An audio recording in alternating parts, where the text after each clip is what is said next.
What if you could have a career where the opportunities are as vast as our nation, where it's not about mission statements, but a shared mission? At U.S. Customs and Border Protection, we go beyond to protect more than borders. From ship to shore, air to ground, cities to local communities, CBP agents and officers are keeping people safe. Join U.S. Customs and Border Protection and go beyond for something far greater than yourself. Learn more at cbp.gov/careers. Hello, it is Ryan, and I was on a flight the other day playing one of my favorite social spin slot games on ChumbaCasino.com. I looked over at the person sitting next to me, and you know what they were doing?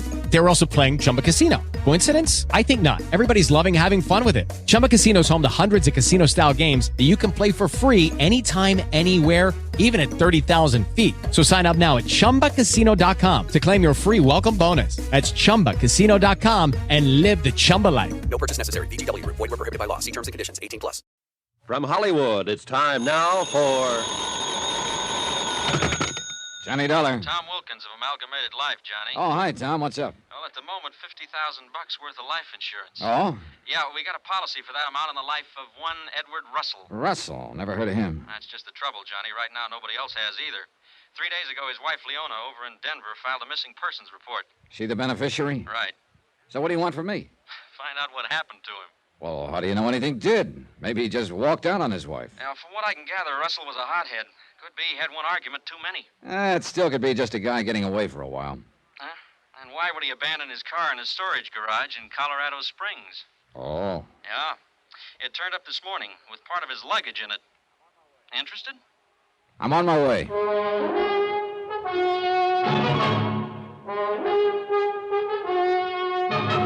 Tonight and every weekday night, Bob Bailey in the transcribed adventures of the man with the action-packed expense account, America's fabulous freelance insurance investigator. Yours truly, Johnny Dollar.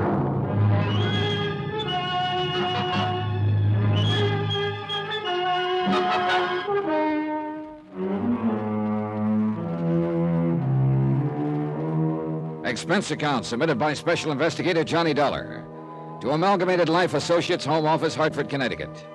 Following is an accounting of expenses incurred during my investigation of the Crystal Lake matter. Expense account item 1, $120.50, plane fare and incidentals to Denver. Tom Wilkins hadn't given me much to go on, so I figured the logical place to start was with the missing man's wife, Leona Russell. Their house was in a moderately prosperous suburb of Denver, a white ranch house with a shake roof. Everything looked neat and well kept.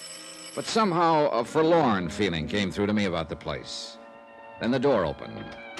And right away I was sure something pretty bad had happened to Edward Russell. You don't just walk out on a wife who looked like that. Yes. Mrs. Leona Russell? Yes. I'm Johnny Dollar, insurance investigator. Oh, yes, Mr. Dollar. Mr. Wilkins sent a telegram about you. Won't you come in? Thanks. Cooler in here. I try to keep the house shut up during the day. It helps. Please sit down. Oh, thank you. I've already told the police what little there was to tell when I filed the missing persons report. Oh, sure. This is just a routine investigation, Mrs. Russell. You probably don't feel too much like talking about it, but if you wouldn't mind going over what information there is again. Well, it was just a week ago that Mr. Russell left. You were here when he left? Yes. He told me he was driving up to Boulder on business, that he'd only be gone overnight. Oh, what sort of business is he in? He's in real estate. Boulder, huh? But his car was found in Colorado Springs. I know. I can't explain that. When he didn't come home on time, I got worried. I'd call the hotel in Boulder. He never checked in there. Yes, I see. Did he know anyone in Colorado Springs? Just business contacts, as far as I know. He might have decided to go there instead of Boulder, but he would have called me. But he didn't. No. I haven't heard a thing from him since he drove away from here a week ago. Mrs. Russell, do you happen to know if your husband had any, enemies? No. Ed was pretty impulsive, you might even say hot-headed, but I just can't believe that anyone would hate him enough to do anything to him. Well, we don't know that anyone has. I know. It's funny, the things that run through your mind at a time like this. Uh-huh. What sort of things? It sounds funny, but I've almost been wishing he was in an accident or something like that.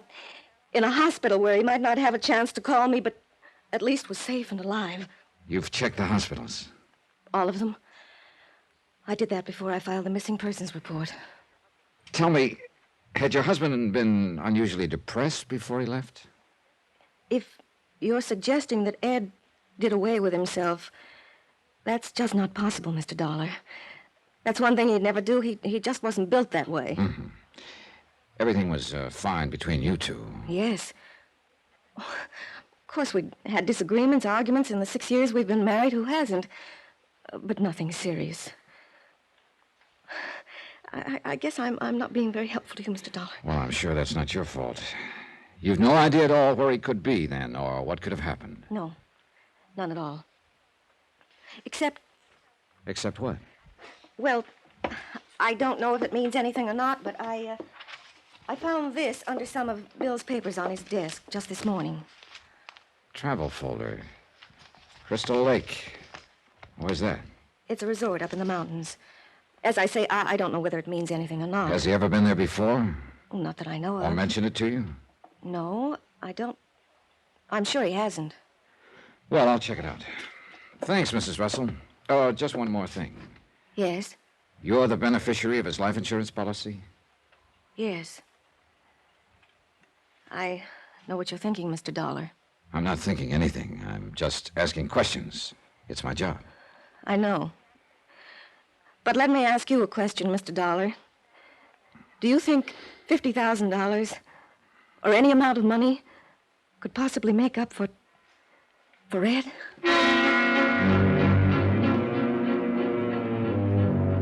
One thing about my job, you have to ask such nice questions sometimes. After Leona Russell's answer, there didn't seem to be much left to say, so I told her I'd let her know if I found out anything, and I left. I looked at the travel folder again. Crystal Lake. Pretty slim lead. But when you have nothing to go on, anything at all looks promising. Expense account item 2, $45.20. I rented a car and drove to Crystal Lake. It was a beautiful spot. 7,000 feet high, clean, thin air, fragrant pines, and the clearest water this side of the Jackson Hole country. I parked a moment and looked out over the lake. Oh, great place to drop a hook.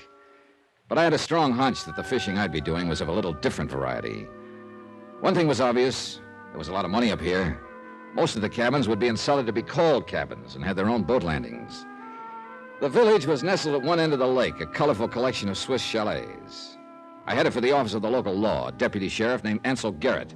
Tall, thin, raw-boned lad in his early 30s who looked like he'd spent all but the first few hours of his life in the open. Clear, keen eyes that showed he had his wits about him. Have a seat, Dollar. Thanks. Edward Russell, you said. Yeah, that's right. Disappeared about a week ago. Left home in Denver, hasn't been heard from since. So? So he could have come here. His wife found a travel folder about Crystal Lake in his papers. That's supposed to prove something? No, it doesn't prove anything, Ants, but it's my only lead. Here, take a look at this picture. You recognize him? Yeah, looks sort of familiar. You've seen him up here at Crystal Lake? Yeah, I think so. 4 or 5 days ago. Well, what do you know? Looks like my luck's changing. I hit the jackpot on my first nickel. Well, it depends on what jackpot you're talking about, Johnny. What do you mean? Well, for one thing, I could be wrong about the identification. I'd guess you haven't been wrong about many of them in your time. Suppose he was the guy, so what? Why are you looking for him, anyway? Mainly to find out if he's still alive. What makes you think he's not? Nothing definite, but a hunch that's getting stronger by the minute. Oh? Insurance investigators are operating on hunches these days, huh? Once in a while. Just like deputy sheriff says. All right. So hunches sometimes do pan out. But you could be way out in the pasture, Johnny. Maybe the guy just had an argument with his wife and he walked out on her. Oh, sure, yeah, I thought of that. But then I saw his wife. Nobody in his right mind would walk out on her. Like that, huh? Like that. Look, Ants, can you give me any dope on this guy? No, not much. He came to see me about 5 days ago. Why? Mainly to ask me a silly question. Silly? Yeah. He asked me if there was a guy named Bill around Crystal Lake somewhere. Oh, I take it there's more than one. A fistful, Johnny. Bill Cullen, who tends bar at the hotel. Bill Jensen, who runs the boathouse. Bill Pickens, who clerks at the hardware. Yeah, okay, I get the idea. I take it Russell didn't know which bill he wanted, huh? Nope. Well, at least I know he was here at Crystal Lake now. You haven't seen him since, huh? Just once. Oh? That same night. He was in the bar at the hotel talking to Betty Norton. Who's she? Heiress to the Norton estate. Mining. She's got a big place on the other side of the lake near Lookout Point. Know anything about her? Phew, all I want to. Oh. She travels at a pretty good clip. I see. Well, thanks for the information, Eds. What are you going to do now? Try to find Edward Russell, alive or otherwise. That hunch of yours still operating? It hasn't gotten any weaker. Oh, just one thing, Johnny. This is a pretty high-grade resort here. Things are nice and peaceful. I like to keep it that way. Sure. So don't go off half-cocked, huh? For instance? For instance, don't start accusing anybody of murder unless or until you find a body.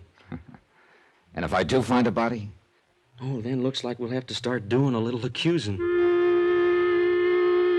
I left Ansel Garrett's office and walked around the village.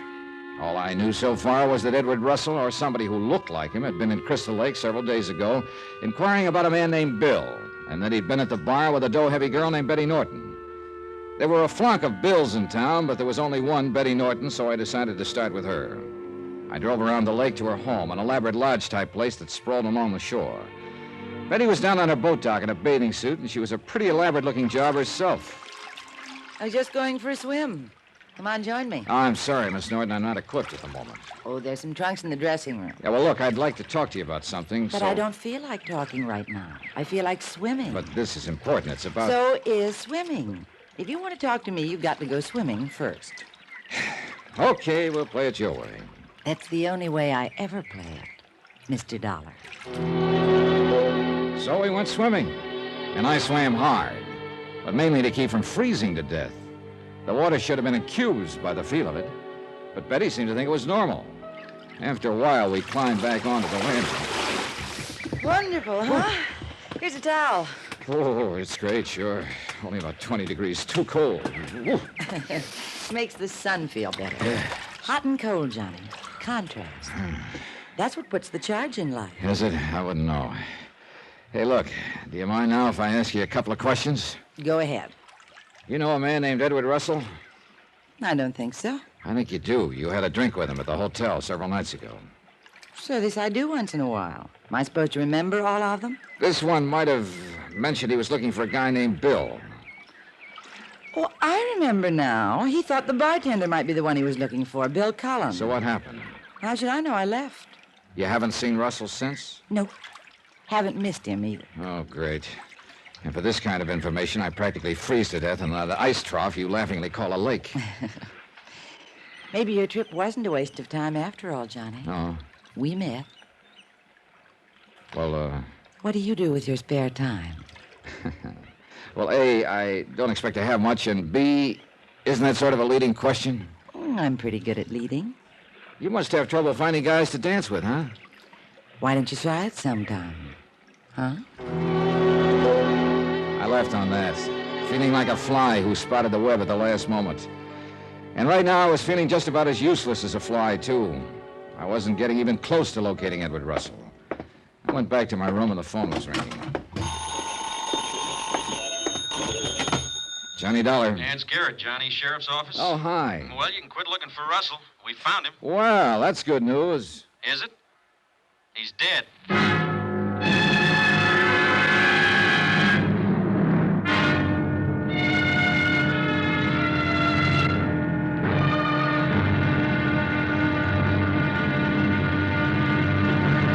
Now here's our star to tell you about tomorrow's episode of this week's story. Tomorrow, a cabin with a lovely view of a beautiful lake. A nice, comfortable, quiet spot for murder. Join us, won't you? Yours truly, Johnny Dollar. Yours truly, Johnny Dollar, starring Bob Bailey, is transcribed in Hollywood. Written by Robert Reif, it is produced and directed by Jack Johnstone. Be sure to join us tomorrow night, same time and station, for the next exciting episode of Yours truly, Johnny Dollar. Roy Rowan speaking.